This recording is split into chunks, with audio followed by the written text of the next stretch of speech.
All right. Welcome back to What Works Wednesday. Today we're going to be talking about cash flow planning, or some people call it budgeting. But if you've listened to this podcast or you know me at all, you know I hate the word budgeting.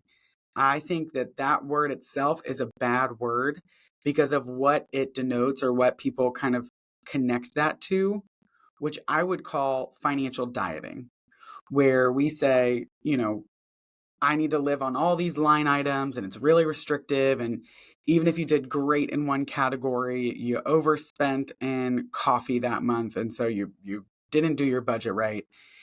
And what it ends up doing is it creates more of a scarcity mindset around finance than an abundance mindset. It's a tool that's designed, and I do know that if it's done well, it can do this, but it's designed to create freedom around your finance. But too often it becomes, you know, I'm not good at this, or it's really restrictive. I can't do this, that, or the other. And just like dieting, you get burnout and then you go binge and you go spend, or you throw it out the window, or you don't keep up with it. It's too laborious. And at the end of the day, we need systems in our finances. This is true for everyone, that are simple and easy to follow and easy to track. Because oftentimes we're at our day job all day long, or we're with kids all day long. We come home, we're doing dinner, we're going to the gym, we're, doing laundry, getting the kids down, doing homework, whatever it may be. We've got all these things. We know that money is important, but it's not urgent. It gets pushed to the back burner. So then if you've got to go through a whole spreadsheet or have to go categorize every single transaction on an app, you do it for a bit and then you get burnt out and you don't do it. So I want to propose a different kind of cash flow plan. I want to propose a plan that I've seen really work, that gives a lot of freedom, that is abundance focused, but still gives you a feedback loop of how much am I spending? Am I overspending? Am I saving enough? Because those are the questions I get as a financial planner, which is, am I saving enough? Or am I spending too much? What's the right amount to spend? So here's what I would propose. I prefer reverse budgeting, or what I'm going to call the 50-30-20 cash flow plan. And how the 50-30-20 cash flow plan says is, we're going to start with savings. Oftentimes we start with our expenses. This is how much money came in. Here's all my fixed expenses. Here's all my discretionary expenses. Whatever's left over is what I can save. We're going to start with saving because that's the important part. The reason we care if we're spending too much is to make sure we're saving enough. So I tell people, shoot for 20% of your take home. Money, $10,000 comes in, you want to save $2,000. You may not be able to do that right off the bat, and that's okay.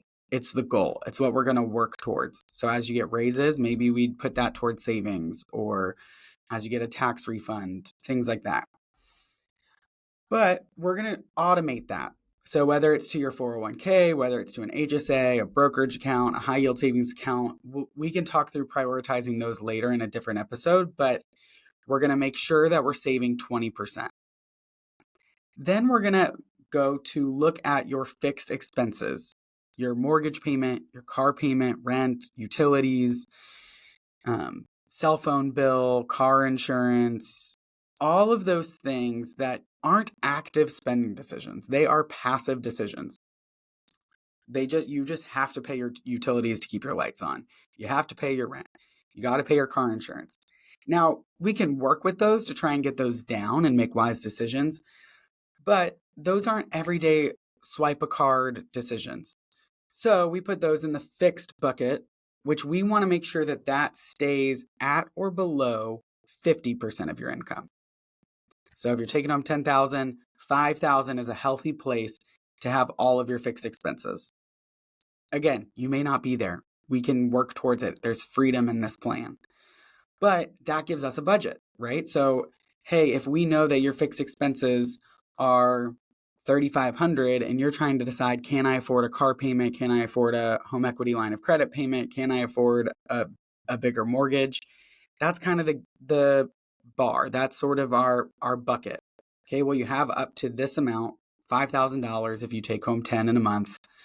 And that gives us kind of wisdom to say, am I spending too much? Is this a wise purchase or not?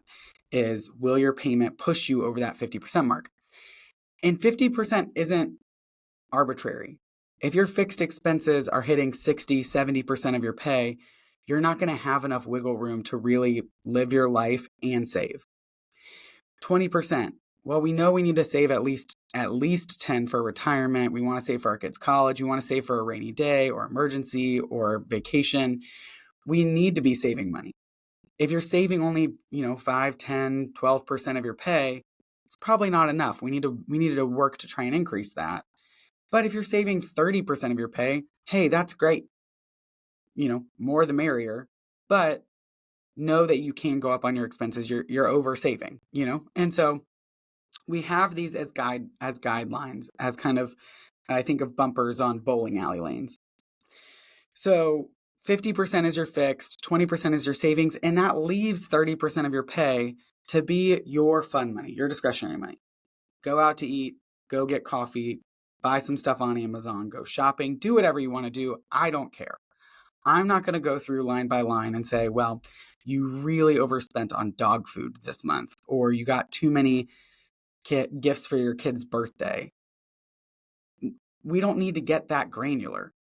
If you get that granular, it's going to create a scarcity mindset. So we just say, hey, your budget is $3,000 for the month for whatever you want it to be. If you know it's your kid's birthday and you're going to spend more on a birthday party and on gifts, maybe don't go out to eat as much just this month. Next month, when you don't have a birthday party, go out to eat. Who cares?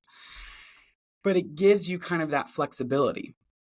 Then on top of that, we can also isolate that 30%. So that's your flex spending.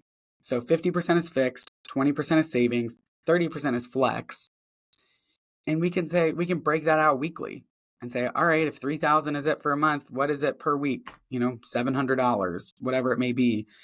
And then you can just get one card for that budget and say, all right, what did I spend on this card this week? I spent $600. Great, I was under. Next week I could spend more. I was over. I went to Costco this week. That's a once a month thing, so it's going to be more. Okay, great. But it gives you this feedback loop of freedom that just says, hey, this is what you spent this week or this month. Great, you did great, or we can do better next month. But we've isolated out your mortgage, your utilities, your property tax, things like that aren't active spending decisions. And we isolated just the ones that are active decisions. What you buy in groceries, what you buy at restaurants, what you should do shopping, things like that. And so we can actually get a clear picture of your spending, and it's just a feedback loop. Great, you went over. Who cares? Just don't do it next week. We're going to kind of stay in this 50, 30, 20 world. And in different seasons, those percentages in reality will be off. It's not going to be a clear 50, 30, 20. But we know that that's how we want the pie distributed, so we can work towards that. What I found, if you implement the 50, 30, 20 cash flow plan, is it creates a lot of clarity of what's my fixed expenses and what can I afford for my fixed expenses. It automates your savings, so it makes sure you are saving enough and gives you clarity if you're not saving enough, so we can start working towards that, because we know this is how much you're saving of your income. It's not a dollar amount. This is the percentage of your income. Some people need to save more to keep up with their lifestyle or their income level. And then it gets really clear on what you're actually spending, so that we can say, yeah, this was a more expensive month. We took a trip. Okay, great. Next month is not. And we can kind of track your flex spending. And that gives us a lot of clarity, a lot better of data points on habitual spending and savings. It automates your savings, and it gives us a lot of freedom. It's not restrictive. It's just, here's the ballpark we're working with. So if you're someone who, even after you've paid yourself through your business, I know people who do the 50, 30, 20 in their business. Typically there's different percentages because we break it out into like marketing, operations, taxes, things like that. But even once you pay yourself into your personal, if you're someone who struggles with quote unquote budgeting or cash flow planning, this is a great tool to just take an inventory figure out what the dollar figures are, automate your savings, and start going with that. All right, go forth, build the life you want, and prosper.